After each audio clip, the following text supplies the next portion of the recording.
Why did the pilot's eyes hold a silent apology before they even lifted off? It wasn't the usual look, not the professional, distant nod of men whose only job was the delivery and retrieval of warfighters. This was different. This was the look of a man who knew a secret he couldn't share. Lieutenant Commander Kate Ross, 8 years a Navy SEAL, 8 years proving her worth in a world built on silent, brutal competency, caught the look in the pilot's mirrors just as the MH-60 Blackhawk's turbine screamed up to flight power.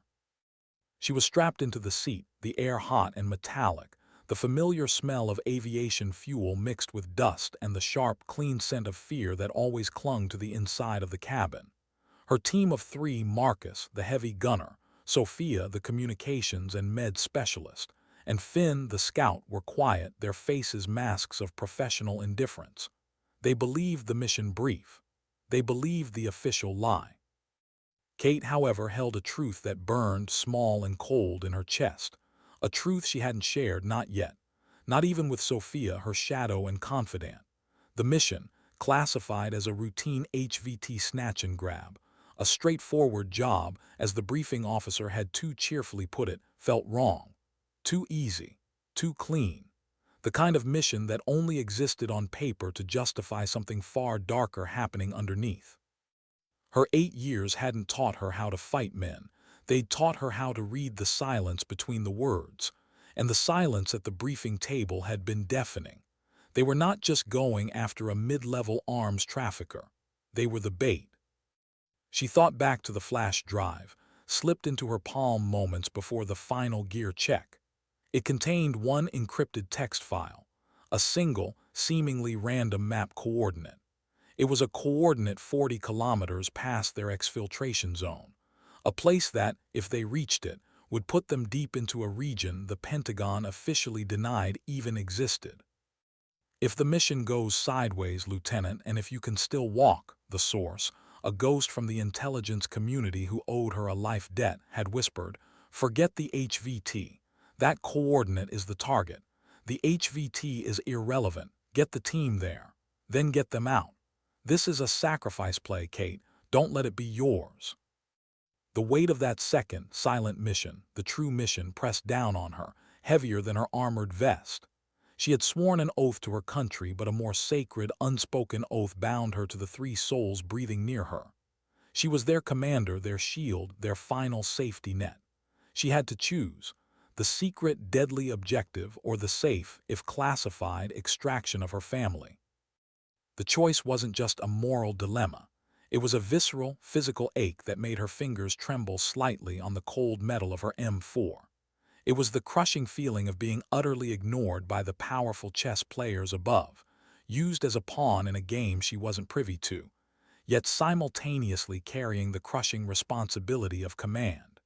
She felt alienated, a leader who couldn't lead with the whole truth, a protector who couldn't disclose the true danger. It was a profound isolation, one she had been battling since the first day she walked into Bud S. and saw the looks in the eyes of the men. What is she doing here? She had silenced those looks with performance, not words. With miles run, logs carried, and hell weeks endured. She had forced respect through sheer, quiet competence. But here, 10,000 feet above the hostile mountains, the feeling returned. The gnawing suspicion that her sacrifice would be doubly invisible. First, because the mission was scrubbed. Second, because she was a woman operating in the shadows of a man's war. Her anxiety wasn't for her own life, but for the legacy of the three people who trusted her completely. If they died, would their names even make it onto a list? Or would they just vanish into the endless desert dust, forgotten by the very machine they served? The thought was a cold spike. Kate, focus. She looked out the window, the moon a sliver of bone in the black sky. They were over the target area. The pilot, the man with the apologetic eyes, tilted the Blackhawk into a tight, fast descent. Everything was noise and vibration, a blur of motion. She watched the mountains rushing up to meet them, dark, hostile, and unforgiving, exactly as they had looked in the satellite photos. She checked her comms, a quick tap to ensure the secure channel was clear. The descent felt too steep, too fast. She gripped the metal handle beside her, her knuckles white, Don't like this. Too aggressive. Then came the hit. It wasn't a clean explosion or a gentle tremor. It was a violent, teeth-jarring shriek, metal tearing metal, a sound that sliced through the rotor noise like a butcher's knife. The Black Hawk gave a sickening lurch, not down but sideways, an impossible, physics-defying movement that slammed her against her restraints. The cabin was instantly filled with the acrid stench of burning hydraulic fluid and something worse, the smell of hot, pulverized aluminum and plastic. A warning light flashed red, then yellow, then went dark forever. The back of the helicopter erupted in a sheet of chaotic, beautiful fire, illuminating the shocked, white faces of her team for a split second. MANPAD, a shoulder-fired missile. They weren't supposed to be expecting anything heavier than small arms fire. This wasn't a mid-level trafficker. This was a sophisticated ambush. The pilot had known. The look had been correct. They had been sold. The world tilted, the horizon snapping violently. The Black Hawk spun through the night sky, its rotors screaming a protest they had already lost. Kate could see the mountains rushing up now, close enough to count the individual rocks. She had maybe 15 seconds. 15 seconds to make peace with becoming a ghost, lost in a country that didn't officially exist on her deployment papers. But as the Black Hawk disintegrated around her and the Afghan mountains prepared to claim another victim, Kate Ross made a decision that would define everything that came after. A purely visceral, determined thought, simple and primal. No, not here. Not like this. She wasn't going to die here. And the forces hunting her were about to learn a lesson that SEAL instructors had been teaching for decades. You can drop a SEAL anywhere on Earth, but they will always find their way home, even if they have to fight through an entire army to do it. The memory of the secret coordinate flashed, an unwelcome, demanding beacon, and she knew she had just bought her ticket to the deepest kind of hell. The pilot knew, and they still sent us. The betrayal was a fresh wound, but the adrenaline was already cauterizing it, replacing the pain with cold, surgical focus. The ground rushed closer, a final, lethal black canvas waiting for her impact. The silence was worse than the fire. What had survived the impact? The sound of the crash, the violent, apocalyptic symphony of twisting metal and splintering composite, had been replaced by a heavy, suffocating quiet, broken only by the hiss of burning remnants and Kate's own ragged, shallow breathing. She was hanging upside down, suspended by her harness, the blood rushing to her head with a dull, throbbing pain. For a few seconds, she simply processed the fact of her continued existence. It was a purely biological process, a victory of instinct over the expectation of death. The air smelled thick and chemical, like a battery acid bath. She felt broken, not just physically, but morally, a profound sense of failure that the enemy had even gotten close enough to hit them. She unbuckled the harness, the release sending her tumbling down onto the heap of tangled gear, broken seats, and fragmented bodies that had been the Black Hawk cabin. She landed hard on her shoulder, a hot, radiating burst of pain. Dislocated, cracked. No time. She scrambled, the internal clock running on a compressed, hyper-vigilant military time. 3 seconds to assess damage. 10 seconds to secure weapons. 30 seconds to check the team. She found Marcus first. He was slumped against what had been the floor, his heavy gun, an M240, lying across his chest like a dead serpent. He was conscious, blinking slowly, his face smeared with soot, a deep gash bleeding steadily above his eyebrow. His eyes found hers, and in that moment of shock there was no panic, only the immediate soldier's question. What do we do? Marcus' status. Her voice was a low, guttural rasp, unrecognizable even to her. C-collar injury. Everything below the waist feels static, guns fine. He immediately tried to lift the M240, confirming his ability to fight even if he couldn't run. That was the SEAL ethos. If you can still pull a trigger, you're still in the fight. Stay put, secure the area you can cover, only fire if they're on us. Next, Finn. He was wedged between two pieces of fuselage, his helmet cracked, but his eyes were sharp. Leg not broken, deep contusion. I can walk, ma'am, slow, comms pack gone. Where? Sophia. Sophia. Kate felt a familiar cold dread coil in her gut. Sophia was their rock, their medic, their link to the outside world, a link that was now officially severed, though Kate knew the extraction signal was a ghost even before the crash. She located Sophia a few feet away, miraculously thrown clear but pinned under the twisted remnants of a rotor blade stabilizer. Kate knelt, pushing aside debris, her muscles screaming in protest. Sophia was breathing, shallow but present. "Kate, my arm." Sophia's face was pale, glistening with sweat and hydraulic fluid. Her right forearm was bent at an angle that defied human anatomy. Kate did a quick assessment. The bone was protruding, a nasty compound fracture. Infection, shock, and blood loss were the immediate enemies, but Sophia was alive. All four operators were still breathing. That was the victory. Four survivors from a high-altitude, high-speed crash. It spoke volumes about the structural integrity of the Black Hawk and the sheer grit of the men who built it. "You're alive, Soph. You're alive. We'll fix the arm. Finn, get the medical pack, prioritize tourniquets and pain meds. Marcus, cover us." Kate's voice had regained its clipped, professional edge. She was operating now, no longer a victim of the crash, but a commander of the immediate aftermath. This was the moment where training took over, where the human element ceased and the military machine, the well-oiled, highly trained SEAL, switched on.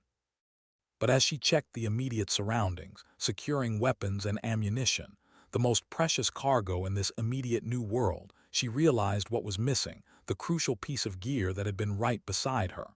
It was the heavily reinforced short-range satellite radio, the one used for last-ditch emergency extraction requests, the one she had personally strapped down moments before takeoff. It wasn't anywhere in the debris field. Where is it? She remembered the force of the impact. It must have been thrown clear, but the pilot had the primary. She crawled toward the wreckage that contained the cockpit, her movement painful and slow. The pilot's section was unrecognizable. The pilot, the one with the sad eyes, was gone, the seat empty, the cockpit torn open to the elements. The co-pilot was still there, but still. The primary radio pulverized. The mystery deepened. Was the missing short-range radio simply a casualty of the crash, or had it been removed before they went down? Was the silence truly a result of impact or part of the plan? They didn't just want us to crash. They wanted us to have no way out, no way to report what we knew. The sense of betrayal was now a cold, solid certainty. They were ghosts already. She spent the next hour moving in a slow, painful crawl, extracting every last piece of usable equipment: water, batteries, ammunition, and a spare coil of thin, high-tensile wire for traps. The fire had burned itself out, leaving only smoking husks and the smell of defeat. The immediate perimeter was quiet. Too quiet. This was not a random missile shot. This crash was meant to be the end of the story, not the beginning. She had to shift from crash survivor to active threat immediately.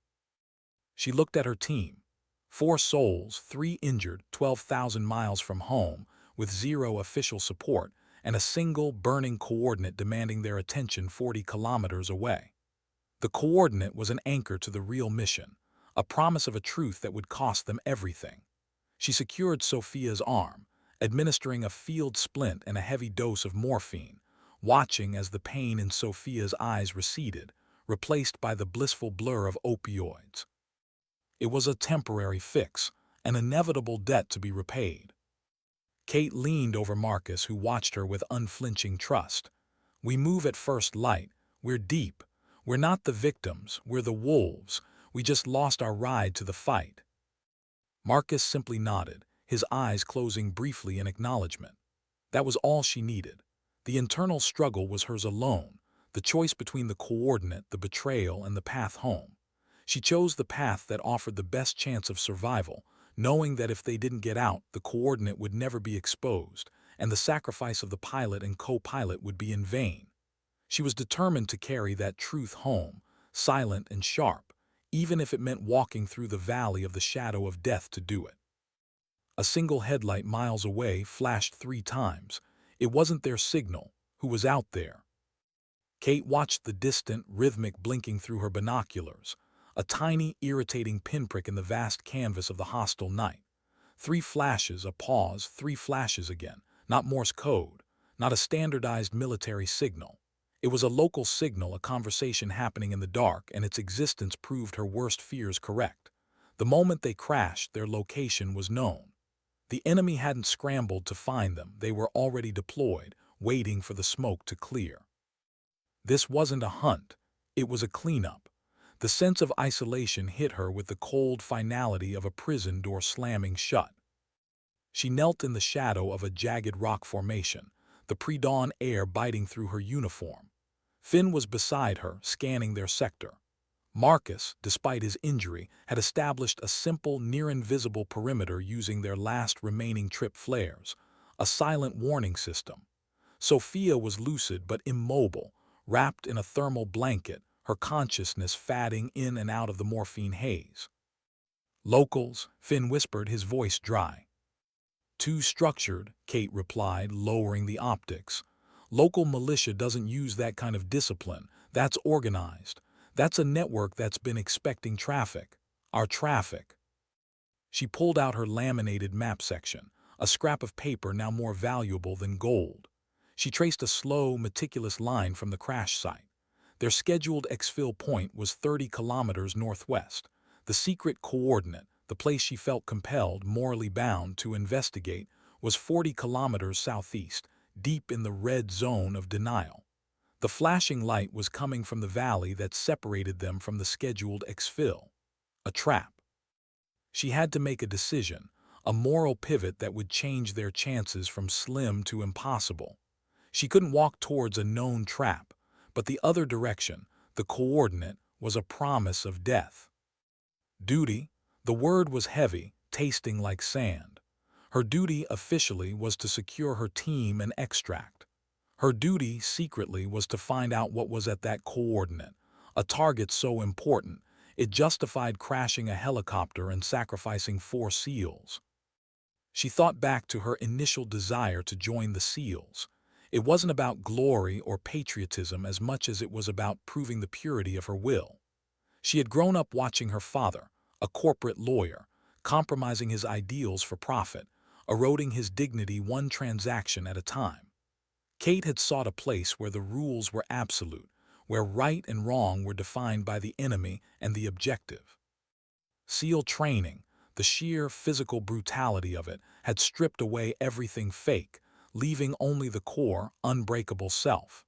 She wanted to be a part of a brotherhood where the only currency was competence and gender was irrelevant. And for 8 years it had been. But now the political rot had found its way even here, staining the mission. She was staring at a map, choosing not just a direction but a moral compass setting. If she went to the coordinate, she would sacrifice her team's best chance at survival for an abstract truth that might be gone by morning. If she went toward the exfil, she would save her team, but the truth of the betrayal, the reason they were shot down, would die with them, sealed in a classified file forever. "We're not going to the exfil point," Kate stated, her voice quiet but firm. Marcus shifted, the movement clearly painful. "Ma'am, that's where they'll be looking for us, if anyone is looking." "Exactly. They're looking for us, not with us. That light confirms they know where we went down and they'll have the extraction route covered, waiting for us to commit." She pointed a meticulous finger at the map, 20 kilometers south of the crash, moving toward the deep red zone. "We're going to the ridgeline. We'll cross here and swing around far south. It adds 48 hours to the walk, but it gets us off their grid. It forces them to look for us." Finn looked skeptical, then saw the determination in her eyes and simply nodded. "More walking. Got it. What's the ultimate destination, ma'am? We need a rally point." This was the moment. She looked at her 3 warriors, her family forged in the fire of combat. She could lie. She could invent a new, safe extraction point, but they deserved better. They deserved the truth of the real danger, even if they didn't know the specifics of the coordinate. She inhaled slowly, the cold air burning her lungs. "The destination is 40 kilometers past the exfil zone. South. The official exfil is a trap. We are going deep. The objective has changed." Marcus's eyes narrowed, but there was a flicker of something she recognized. determination mixed with a profound sense of here we go again. The unofficial mission then, understood, we walk south. Kate felt a surge of pride in her team, a silent, profound validation. She hadn't been ignored here. Her command was trusted absolutely. That trust was the most powerful weapon they possessed. It was the moment she realized her silent resilience had not only carved her a place among them, but had elevated her to a leader they would follow into certain death.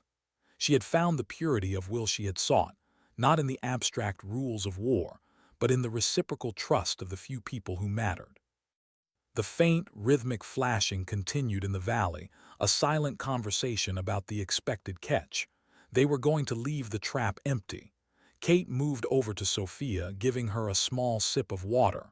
"We're walking, Soph. You're coming with us. We don't leave anyone." "I know, Kate," Sophia whispered, her voice husky. "I always knew. You never leave a piece of yourself behind." They spent the next hour preparing for the move, a monumental effort of stripping down their gear, leaving anything non-essential in the smoking wreckage, securing Sophia onto a makeshift stretcher of woven thermal blankets and straps. The first rays of sun were beginning to paint the eastern peaks in brutal, unforgiving orange and red, revealing the crash site in all its finality. The Black Hawk was a symbol of their failed mission, a tomb for the pilot and co-pilot, and a magnet for the enemy. They had to leave it to the vultures. Kate took a final, long look at the wreck, acknowledging the death of the official mission and the birth of their true journey, a journey into the deep end, pursuing a shadow of truth and their own fragile redemption. The only way out was in. She felt it before she saw it, the slow, steady rhythm of footsteps that meant a trained predator was on their trail. They had been moving for 18 hours, a torturous, slow crawl across the unforgiving terrain. The sun had beaten down on them, turning the dry, rocky landscape into a furnace, and now the cold, moonless night had returned, amplifying every ache and every misplaced footstep. Carrying Sophia, even with Marcus and Finn sharing the weight, turned the journey into a brutal, non-stop physical penance. Every 10 minutes was a choice, pain or rest, and every choice was delayed by the commander's will. Kate, walking point, navigating by starlight and the subtle, almost imperceptible shifts in the sand and stone, had entered the hyper-aware state of the hunted. Her senses were a series of fine-tuned antennae, picking up on anomalies, the way the wind moved too quickly around a certain boulder, the unnatural silence of the nocturnal wildlife, the scent of unburnt wood smoke carried on a distant breeze. But what truly set her teeth on edge was the rhythm. It was 2 sets of footsteps, following them from roughly a kilometer back, moving with a cadence that spoke of efficiency, training, and absolute patience. Not the haphazard, noisy movement of local irregulars, but the measured, relentless pace of a skilled tracker. They're not pushing us. They're hurting us. The realization was a cold, sickening wave of understanding. She stopped, raising a hand. Marcus and Finn immediately froze, melting into the shadows. Sophia, heavily medicated, barely stirred. Kate crouched, pressing her ear to the ground, listening to the vibration of the earth. The sound, almost imperceptible, was clear now, a slow, deliberate rhythm like a pendulum swinging in the dark. 2 of them, trained. They're running a slow, steady patrol, keeping us in their sights without committing to contact. This brought back a memory so visceral it felt like it was happening now. She was a junior SEAL candidate, the only woman in her class, struggling through a grueling 72-hour survival and evasion exercise in the swampy depths of a training base. She had been exhausted, hallucinating from sleep deprivation, and utterly lost. She remembered being caught by the instructor, a grizzled master chief who looked at her not with contempt, but with profound disappointment. "You were focusing on the trap you were setting, Ross. You weren't listening to the jungle. You missed the simple fact, when you are alone, the world is listening to you. If you make a sound, the world knows where you are. Your mistake was noise. Your mistake was confidence.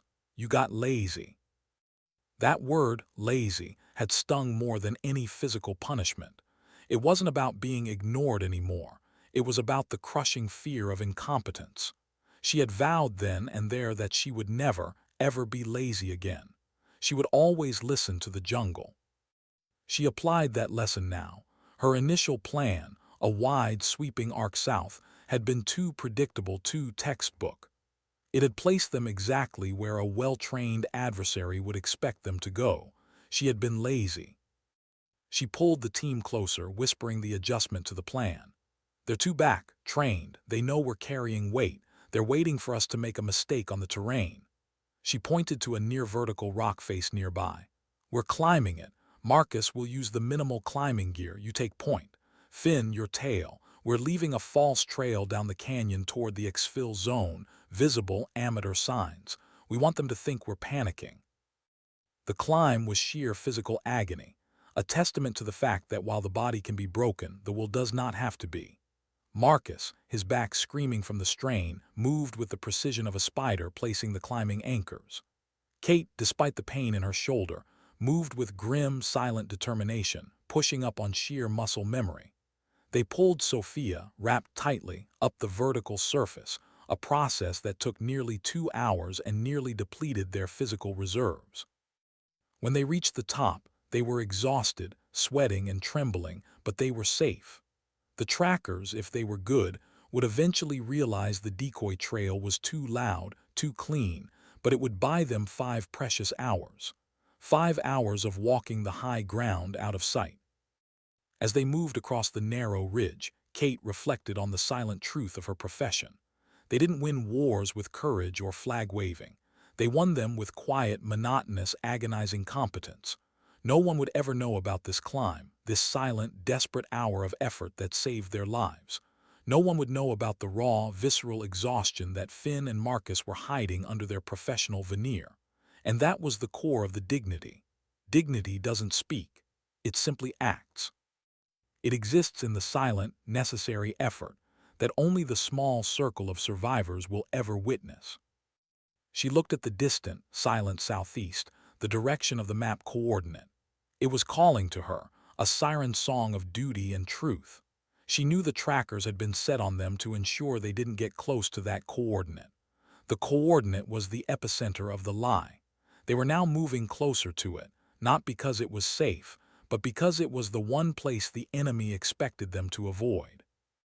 And in the calculus of survival, sometimes the safest path is the one the enemy least expects you to take. They thought they hurted me.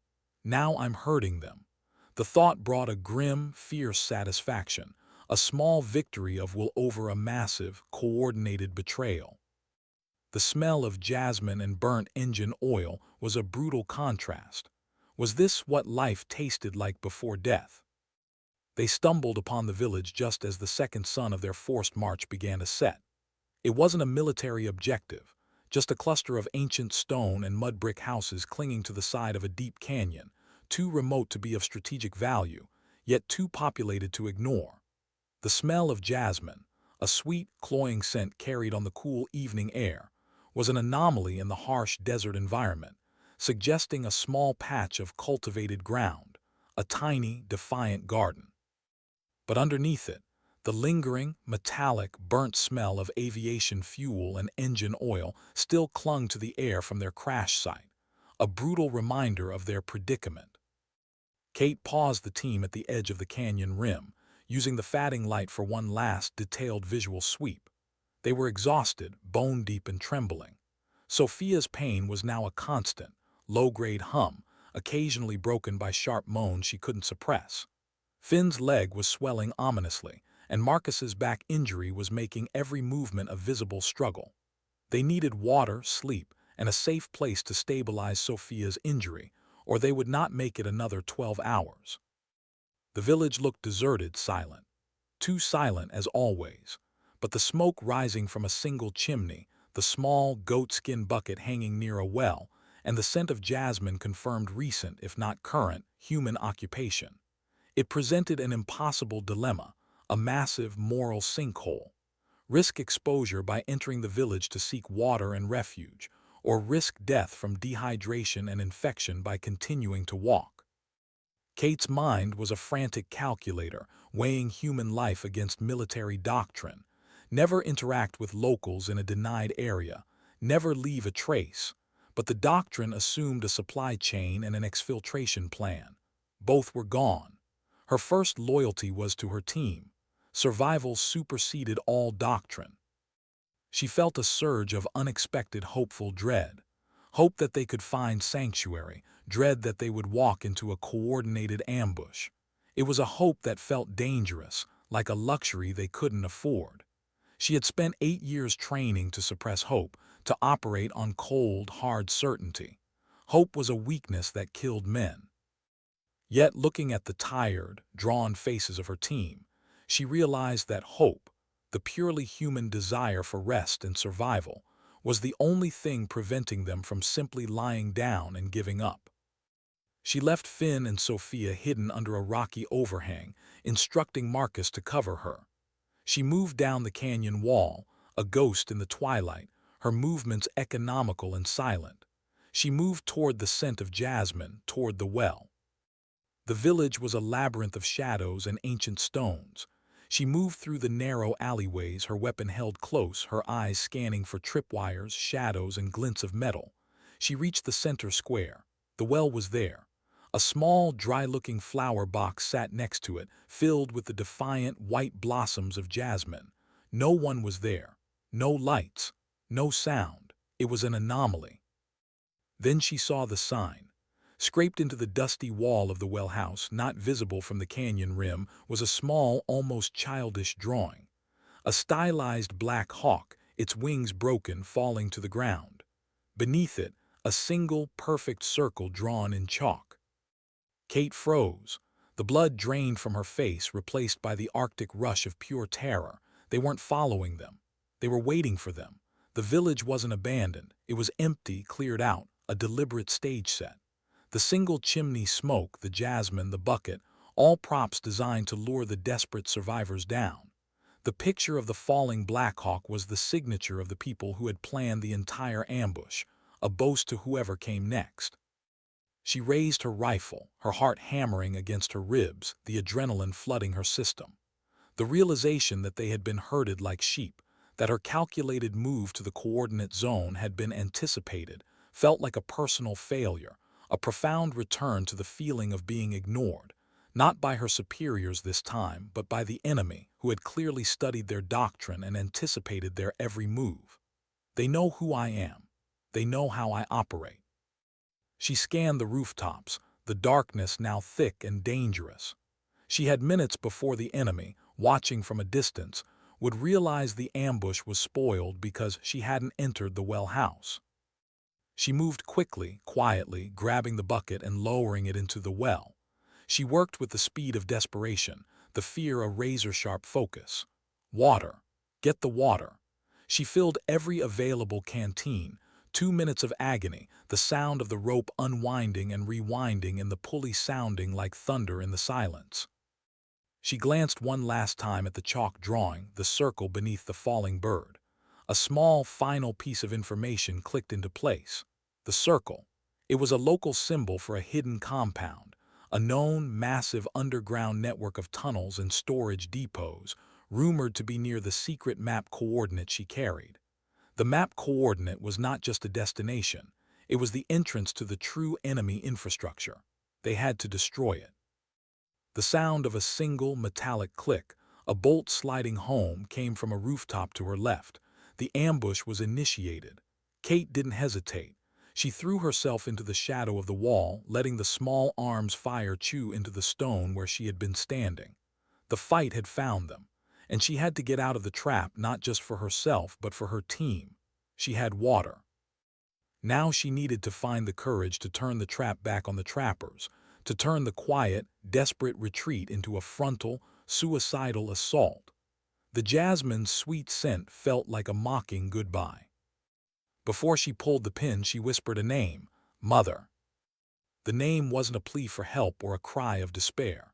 It was an anchor, a reminder of why she was here, fighting for a piece of ground she didn't own, against an enemy she had never met. It was the memory of her mother, a nurse who had spent her life quietly battling the chaos of the emergency room, always demanding calm, always demanding competence. You don't have to yell to be heard, Kate. You just have to be the strongest person in the room. The explosion of the trip flare had alerted the ambushers. The two trackers had led them right into the main party. Kate had sprinted from the village square, using the heavy cover of the stone alleyways, drawing fire while Marcus laid down suppressing bursts from the canyon rim. It was a desperate, tactical retreat that had turned into a suicide diversion. She was now isolated from her team, pinned down behind a collapsed section of a mud brick wall, reloading her last fragmentation grenade. The enemy, easily 20 men, well armed, their voices shouting in the darkness, were closing in from two directions. She could hear them organizing their final push, their footsteps drumming on the hard earth, their confidence palpable. They thought they had the single soldier cornered. They thought they had won. She held the grenade, the cool metal a heavy promise in her hand. This was the moment of sacrifice. She could use the grenade to buy herself a 2-second window, maybe take out 2 or 3 of the nearest men, and then take her chances in the darkness. Or she could use it to clear the immediate path, to get back to her team, but risk committing them to a fight they couldn't possibly win. The moral calculus was immediate and brutal. She had a choice to make about the line between war and murder, a line that had been discussed and debated endlessly in the quiet moments of their deployment. "We fight for the idea of home, not the reality of it," Marcus had once said, his eyes distant. "The reality is ugly. The idea is why we keep walking." Kate knew that if she died here, the team had maybe a 5% chance of making it back to the States. If she lived and they fought together, that chance jumped to 10%. She wasn't fighting for her life. She was fighting for the slightly better odds for her family. Duty, the silent, uncompromising duty to command, demanded she live. She pulled the pin, her thumb holding the spoon tight. The whisper of her mother's name was the final lock. Be the strongest person in the room. The grenade sailed in a low arc over the wall, landing with a soft thud near the enemy's main concentration point. The explosion was deafening in the confined space, a concussive shockwave that momentarily disoriented her, filling the air with dust, debris, and screams. She didn't wait for the sound to finish. She was already moving, vaulting the low wall, her M4 spitting controlled, 3-round bursts into the chaos. She moved like a storm, a pure manifestation of violent, focused energy, clearing the alleyway, buying the seconds she needed. She ran toward the canyon rim, firing a tracer round into the air, the predetermined signal for Marcus to lay down covering fire from the high ground. The sound of his heavy machine gun, the M240, was a beautiful, comforting symphony of destruction. It meant she wasn't alone. It meant the team was still together. She rejoined them, scrambling under the ledge where Finn was cradling a whimpering Sophia. Marcus, his face strained, his arms trembling from the recoil of the heavy gun, ceased fire instantly. "We need to leave the area now, ma'am. They know we're carrying. They'll be on us with mortars by dawn." "No," Kate said, her voice strained but absolute. "We're not running anymore. We run, we die. They expected us to run away from the village. They expected us to run from the coordinate. They expected us to panic." She grabbed the map, her finger slamming down onto the chalk circle she had seen in the village, the local symbol for the hidden compound. "The compound is 3 kilometers from here. That's the real target. The coordinate I was given is the entrance. They shot us down to protect that. If we walk away now, the sacrifice of the pilot and co-pilot means nothing. The betrayal wins." She looked at her team, her eyes hard, reflecting the distant stars. "We are going to move right at them. We're going to hit the compound. We're going to destroy whatever is inside, and then we will fight our way to the extraction point." Finn didn't ask why. Marcus didn't ask how. They simply checked their ammunition, their silence speaking volumes. It was a terrifying, almost insane plan. They were 4, 3 of them wounded, and they were planning to attack a well-defended, organized, company-sized enemy position. But the moment of decision, the determination, was absolute. They would not be beaten by a lie. They would not be erased by a scrubbed file. They would be the purest form of the idea they served. The unwavering, quiet force that pushes back against the darkness, even when the darkness comes from both the enemy and the home they left behind. The first shot was not hers, it was a mistake, but it started the war. They had been lying in wait for hours, nestled in the jagged mouth of a ravine that overlooked the compound, a massive, sprawling complex hidden expertly in the fold of the mountainside. The secret coordinate pointed to a heavily reinforced, steel-end concrete entrance, camouflaged perfectly to look like a natural rock slide. Kate's plan was desperate but simple. Use the heavy machine gun, the element of surprise, and the sheer volume of their limited explosives to create enough chaos to blast the entrance and destroy whatever was inside. The initial quiet had been nerve-shredding. The only sound was the wind and the shallow, medicated breathing of Sophia, who was now conscious and alert, her pain managed by chemical calm. They had secured her in a small, well-protected nook, her only weapon her sidearm, her only job to survive and, if necessary, to treat the others. The enemy patrol was due to pass their position in 10 minutes. Kate was counting seconds, the M4 resting on the rocky lip, waiting for the signal, a flash from Marcus's sniper scope. Everything depended on synchronized fire. Everything depended on absolute control. Then came the sound. A dry, awful crack of stone against stone, the sound of an errant foot slipping on a loose rock. It was Finn. Exhausted, his injured leg giving way under the pressure, he had shifted his weight slightly. The sound was immediately followed by a shout from below, the sharp, questioning cry of a sentry. The element of surprise was gone. The war began not with Kate's calculated pull of the trigger, but with an involuntary error. The mistake, the failure of the body. Kate didn't hesitate, now. "Fire!" she roared, a raw animal sound that tore from her throat. Marcus's M240 exploded, the heavy, rhythmic beat of the machine gun tearing into the guard post below, shredding the darkness with tracers and the smell of gunpowder. Kate was right behind him, her rifle spitting short, controlled bursts, aiming for the muzzle flashes that immediately erupted from the compound perimeter. The next 2 hours were not a fight. They were a visceral, kinetic storm of noise, light, and pain. It was 4 people, 3 effective weapons, versus a literal company of 60-plus trained fighters who were now swarming the ravine.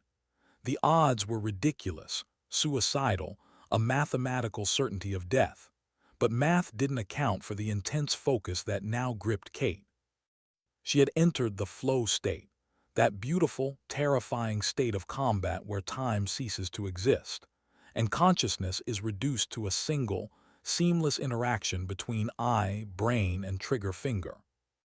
She moved between Marcus and the edge of the ravine, reloading magazines, correcting aim, shouting clipped, non-negotiable orders. Marcus suppressed the north flank. Finn grenades 4 count. She was everywhere at once, her movements driven by a furious cold anger at the betrayal that had put them here. The enemy fire was relentless, chewing into the rock around them, kicking up clouds of dust and stone shrapnel. She saw 2 enemy fighters attempting to flank Marcus. Without a word, she dropped her M4, pulled her sidearm, and dropped them both with 2 clean, rapid shots to the chest. The simple pride in her team was the only warmth she felt. Marcus, his back clearly agonizing him, continued to feed belts into the M240, his jaw set, his eyes fixed on the target. Finn, using his scout training, was directing his grenade throws with uncanny accuracy, disrupting the enemy's attempts to organize. They were fighting like gods, professionals forged in hell, turning a company assault into a confusing, chaotic firefight. But the enemy had numbers. They were relentless. Kate knew they couldn't sustain the defense. They had to breach the compound. "Finn, the breach charge, go." Finn, despite the pain, nodded and began scrambling down the ravine wall, holding the heavy C4 charge close. Kate and Marcus laid down a desperate sheet of fire, covering his descent, drawing the full, terrible wrath of the enemy toward them. The air was thick with the scream of bullets, the explosions, and the smell of blood. Kate saw the red tracers arcing toward Marcus, too close, too fast. She threw herself against him, shielding him with her own body, the impact sending them sprawling just as the round struck the rock where his head had been moments before. She felt a blinding, momentary shock as something hot grazed her arm, a sharp, white pain that quickly dissolved back into the general ache of combat. She scrambled up, ignoring the pain, and saw Finn was at the entrance, setting the charge. She didn't have time to think. She focused on the task, keep the enemy suppressed. She pulled out her last remaining smoke grenade, tossing it down the ravine, confusing the line of sight. Finn flashed her a thumbs up. The compound entrance was ready to blow. She knew the explosion would give them a 3-second window, and that was all. 3 seconds to run toward the fire. They were no longer the hunted. They were the spear, and the tip was poised to strike. She looked back at the carnage, the crumpled bodies, the smoking rock, the sheer, impossible fight they had survived for the past 2 hours, and she felt an awful certainty. She had found the moral center of the mission, not in the abstract ideals of her oath, but in the purely visceral act of refusing to surrender the only lives she cared about. The taste of copper was everywhere, in the air, on her lips, in the metallic tang of the smoke. It tasted like finality. The C4 explosion was monstrous, a geological event that shook the entire mountain. The steel and concrete entrance to the compound folded inward like wet paper, revealing a black, yawning hole, the subterranean complex, the true enemy nerve center. Kate knew the moment of maximum risk was now. They were exposed, exhausted, and the remaining 40 or 50 enemy fighters would be pouring through the ravine, closing on their position. Finn, Marcus, cover the rear. I'm going in. Clear the hole. Kate screamed over the ringing in her ears, her voice hoarse. She didn't wait for an answer. She sprinted toward the breach, her M4 now empty, pulling her sidearm. She plunged into the darkness of the hole, the stale, cold air of the underground complex hitting her face. The enemy's organization, their command structure, was dependent on this place. If she could destroy it, she could break their neck. The interior was a simple, fortified tunnel, dimly lit by emergency lights. She found the main chamber quickly, a storage area filled with stacks of crates, computer equipment, and chillingly, crates labeled in a language that was not local, a language that confirmed the presence of a foreign, hostile power. This was the truth that justified crashing the Black Hawk, the secret that had to die. She heard the heavy sound of gunfire from above. Marcus and Finn were holding the line, fighting desperately against the swarm. Her heart hammered not with fear, but with a visceral, urgent need to finish the job before they were overrun. She pulled the remaining incendiary grenade from her vest, a simple, thermal device designed to destroy electronics and documentation. This was the final, devastating move. But as she moved to the center of the room, her headlamp caught a flicker of movement, a shape huddled behind a stack of computers. It wasn't an enemy soldier. It was a person bound, clearly civilian, her eyes wide with terror, a woman. The world stopped. The copper taste in her mouth suddenly intensified, tasting not of blood but of the moral abyss. The objective was to destroy the material, the evidence of the betrayal, and break the enemy's back. The means were indiscriminate fire, but the target was a human life. Never leave a piece of yourself behind. Sophia's words echoed in her mind. The woman was looking directly at Kate, her eyes silently pleading. Broken. The emotion was overwhelming, the sudden rupture of the pure flow state, the return to humanity. She was no longer a weapon. She was a soldier confronted by the moral cost of her actions. This wasn't just about survival anymore. This was about redemption. Kate dropped the grenade. The explosion above intensified. She scrambled over the crates, her hands shaking, cutting the zip ties on the woman's wrists. You have to run. Now go back the way I came, Kate barked, pointing toward the hole. The woman hesitated, looking terrified. Kate pushed her toward the exit, forcing her toward the sound of the battle, forcing her to choose life over paralyzing fear. She has to make it. The civilian's survival was now just as important as the destruction of the evidence. As the woman scrambled up the tunnel, Kate grabbed the incendiary device and hurled it into the center of the computer stacks. Then she grabbed her last fragmentation grenade, running deeper into the complex, looking for the communications center, the heart of the operation. She had to take it all out. The subsequent explosion of the incendiary device behind her was a fierce, chemical roar, illuminating the tunnel walls with a strange, oily light. She found the comms room, another stack of crates, and what looked like a satellite uplink station. She didn't hesitate this time. She threw the last frag, turning and sprinting back the way she came, running on sheer, terrified adrenaline toward the entrance. The explosion was muted by the concrete walls, but the air immediately turned thick with smoke and dust. She burst back into the light of the ravine, her lungs burning, her clothes torn, finding Marcus and Finn, still fighting, still alive. But the enemy was pouring over the ridge now, flanking them, surrounding them. They were out of ammo, relying only on their sidearms and the desperate, fatting belief in their own invincibility.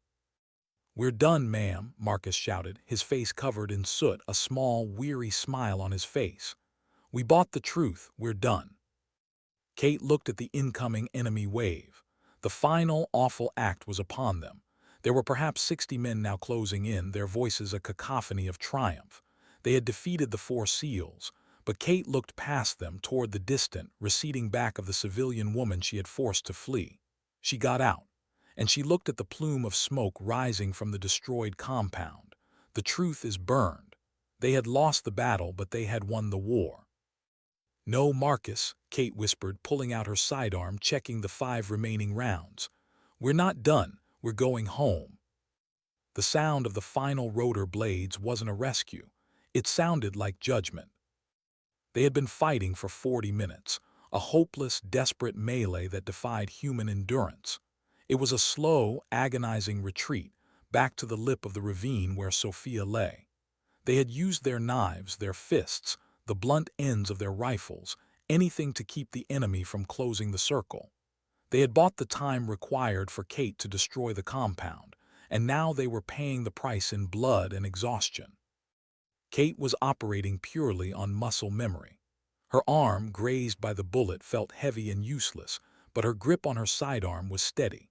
She was lying behind a small mound of dirt, firing controlled shots, picking off the enemy commanders, turning the massive assault into a confusing, leaderless scramble. She saw Finn collapse, a dark patch blossoming on his side, but he immediately rolled over, still firing his pistol. She saw Marcus stumble, falling back against the rock face, his breathing shallow, but he raised his weapon one more time. They were fighting through the broken state, powered by a silent, shared code: never quit. Kate looked up at the mountains, the black peaks starting to show the first, faintest glimmer of pre-dawn light. The fighting was closing in, the enemy now just meters away, preparing to overwhelm them. She had 1 round left in her pistol. She knew the end was here. She felt a strange sense of peace, a profound relief that she had done her job. The redemption wasn't in survival, but in the final act of defiance. And then she heard it. A sound that didn't belong. Not the shouting of the enemy, not the crack of the rifles, but a deep, rhythmic, impossible sound cutting through the chaos like a choir of angels. Rotor blades, heavy, unmistakable blades, coming in low, fast, and aggressive. A helicopter. A friendly helicopter. The sound shocked the enemy into momentary confusion. Kate used the confusion. She pulled her last smoke grenade, tossing it at the enemy's main advance, creating a thick, blinding cloud. The helicopter, a different, faster variant than the one they had lost, roared into the ravine, its spotlight a blinding, white eye, its door gunners spitting fire with an impossible intensity, chewing up the enemy positions, carving a path straight to the 4 SEALs. Kate signaled wildly, pushing her team toward the waiting ramp. Marcus, barely able to walk, was dragged by Finn, who was now crawling on one arm. Kate was the last one, her sidearm covering their entry. She didn't look back. She didn't look at the dead. She just looked forward, toward the steel ramp of the extraction bird. She collapsed onto the metal floor, the door gunner slamming the ramp shut. The helicopter didn't wait. It pulled straight up, rocketing out of the ravine, leaving the chaos and the death below. Kate lay there, gasping, the adrenaline finally giving way to profound, seismic exhaustion. Her body was a road map of bruises, cuts, and the white-hot pain in her shoulder. Marcus was being checked by a crew member. Finn was unconscious but breathing. Sophia, remarkably, looked the most stable, simply because she had been still the longest. A crew chief leaned over Kate, shouting over the rotor noise. "Ma'am, the pilot wants you to know that was the gutsiest thing he's ever seen. 4 operators holding off a company-sized enemy force. That's going in the history books." Kate shook her head weakly, her voice thin. "It's going in a classified file that nobody will read. That's how these things work. Maybe officially, but word gets around, people will know." The pilot's words were a small, defiant voice against the roar of the rotors. She closed her eyes, letting the helicopter's vibration lull her toward something that wasn't quite sleep, but wasn't quite consciousness either. The judgment of the rotor blades was the judgment of her peers, the only ones who truly mattered. They knew. 3 months later, Kate stood in a quiet, sterile room that didn't officially exist, receiving a medal that would never appear on her official record. The room was paneled in dark wood, the only light coming from a single, heavily curtained window. The 4 of them, Kate, Marcus, Finn, and Sophia, stood shoulder to shoulder, healed but carrying the scars that only time and memory could address. The ceremony was private, attended only by the head of Naval Special Warfare and the general who had authorized the actual mission. No press, no families, no fanfare. The mission had been scrubbed from all documentation. Officially, no American forces had been operating in that region of Afghanistan. The destroyed compound, the site of their impossible stand, was attributed to infighting between militia groups. A simple, convenient lie to cover up the geopolitical truth of the foreign intervention they had uncovered and destroyed. The general pinned the medal to Kate's non-existent dress uniform. It wasn't the Silver Star. It wasn't the Navy Cross.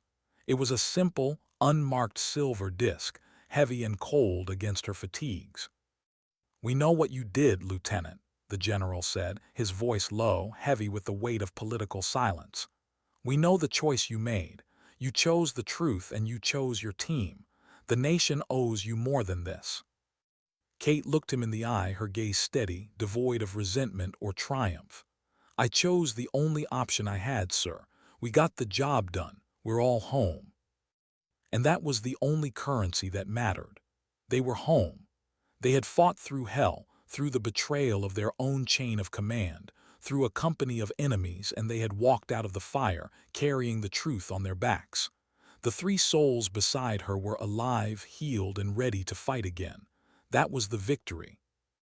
The medal was just a piece of metal, a symbol of the war that was fought in the shadows, a war where silent resilience was the only reward. She held the medal, feeling its weight, and felt a profound, quiet, hopeful certainty. The truth of their actions was not recorded in the paper files of Washington, but in the shared memory of 4 operators, and in the collective knowledge that kept the SEAL community alive in situations that should kill them. Officially, she had been ignored. Unofficially, she was a legend. The story of the female team leader who'd been shot down, fought through enemy territory, attacked against impossible odds, and brought her team home alive, spread in whispers through the classified bases, a silent mantra of defiance and competence. Some of the details got exaggerated. That was inevitable. But the core truth remained. Navy SEALs always found their way home, even if they had to fight through an entire army to do it. Kate looked at Marcus, who gave her a slow, painful smile. She looked at Finn, who nodded in quiet respect. And she looked at Sophia, whose hand found hers in a brief, comforting squeeze. The war was over for now. They had paid the price in blood, and the payment had secured the greatest prize, the shared, unbroken trust of the few people who knew the difference between the noise of war and the quiet, uncompromising demand of the mission. She realized that the true burden of command was not carrying the lives of others, but carrying the truth they could not know. She had carried it, and now she could finally put it down. She had done her duty. Sometimes dignity doesn't speak, it simply acts.